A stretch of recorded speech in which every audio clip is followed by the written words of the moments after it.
I'm Tracy Baxter with today's Record Newswatch. A weak, spineless person with no courage who preys on people that are small and weak. That was Ulster County Court Judge Donald Williams' description of a defiant Audelis Cruz, who received a prison sentence of 25 years to life this morning for the killing of Kingston jeweler Anita Jacobs-Royer earlier this year. Royer's body was discovered in her 3rd Avenue home back on February 3rd with a bootlace tied around her neck. Police testified that Cruz admitted to strangling her. He was convicted of second-degree murder in an October trial by a county court jury. At sentencing today, Judge Williams recited a list of Cruz's past criminal offenses, adding, quote, "I hope the Department of Corrections houses you in the most uncommon, demeaning correctional facility that exists in this state," end quote. In Orange County Court, a Newburgh man was indicted today for the gunpoint robbery of a check-cashing store 2 months ago. An Orange County grand jury handed up the multi-count indictment against 29-year-old Teobaldo Izaguirre. Prosecutors say he walked into the Smart Solutions store on Broadway in Newburgh back on September 27th, where he pulled out a handgun and walked out with about $10,000. Izaguirre was indicted on charges of first and second-degree robbery and third-degree grand larceny. He was ordered held on $500,000 cash bail.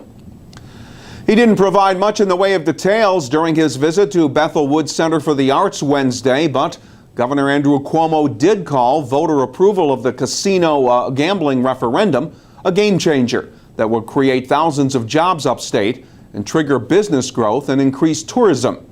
Officials in our region hope the referendum passage leads to the construction of 2 Catskill area casinos. Governor says the state will select the winning locations once each prospective developer makes their pitch for a gaming license. State Senator John Bonasek believes the sites will be chosen by next summer.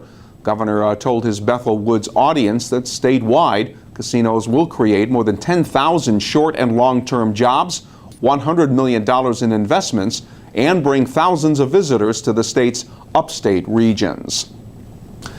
It's an end of an era in the Sullivan County town of Thompson, where Bill Reber's been elected to the job of town supervisor, replacing Tony Salini, who is retiring after serving as supervisor for the past 20 years. Reber says he's anxious to get down to business and is hoping a casino gets built in Thompson. It's going to be a tremendous boom for the economy in the state, in the town of Thompson, and in Sullivan County. It's just a catalyst that we need to get things moving and grease the wheels. Reber was the Democratic Conservative Party candidate. He had served as Thompson Town Councilman for 29 years. He won a 3-way Election Day battle to succeed Salini. This was what was discovered when state police paid a visit to a pair of houses in the town of Liberty back on Tuesday. Investigators armed with search warrants say what they uncovered as the result of their 2-month-long investigation was a sophisticated, large-scale marijuana growing operation in both residences. Seized during the police visit, several hundred mature marijuana plants, some more than 6 feet tall, along with pot ready for sale and several thousands of dollars worth of marijuana growing equipment.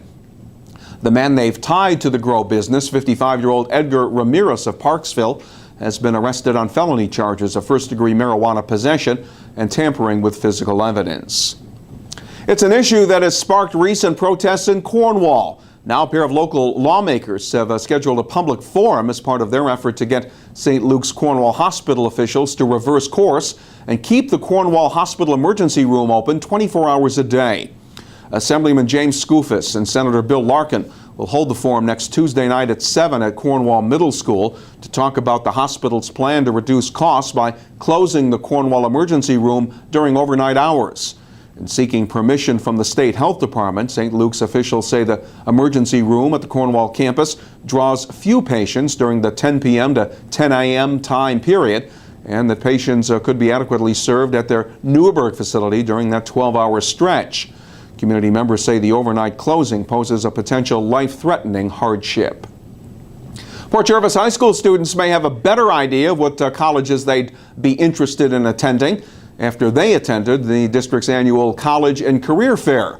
More than 100 colleges and universities sent admissions counselors to Port Jervis Wednesday, so students there could learn more about the schools and what they have to offer. in a one-on-one setting. The Port Jervis Guidance Department worked with the students ahead of time, providing research information and tips on what questions to ask.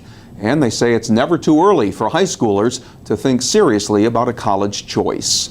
Especially for our 9th graders and our 10th graders, it gives them the opportunity to speak to these colleges at a young age and kind of get the experience so they know when they're going into their junior and senior year what kinds of questions are the right ones for them to ask. So we actually have a questionnaire here where they're filling out the college names and all the different questions that they're asking the reps, and then they can hand them in to win raffle prizes, and we're really trying to get them involved and get them excited about the college experience.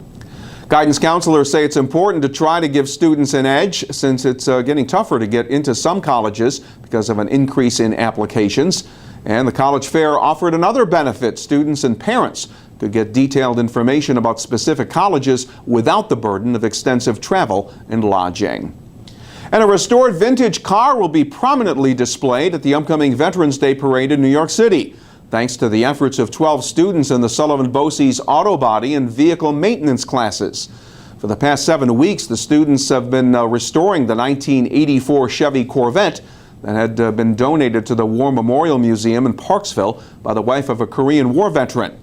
Staff Sergeant Julius Leonard, who runs the museum, then asked the BOCES Tech Center to repair and paint the car in time so it could be ridden in Monday's Manhattan Parade. It was painted white with American flags on each side, and the students made the car unique to Sullivan County by painting on the hood the names of county veterans killed in action. Temperatures won't be as mild as we head into the weekend. Friday will be partly sunny but cooler, with the highs not expected to climb past 50 degrees. Saturday, the temperature should once again top out around 50 degrees, again under a partly sunny sky. Keep up with what's happening by starting your day with the Times-Herald Record, and wherever news breaks, you will find it here at Record Online. For Record Newswatch, I'm Tracy Baxter.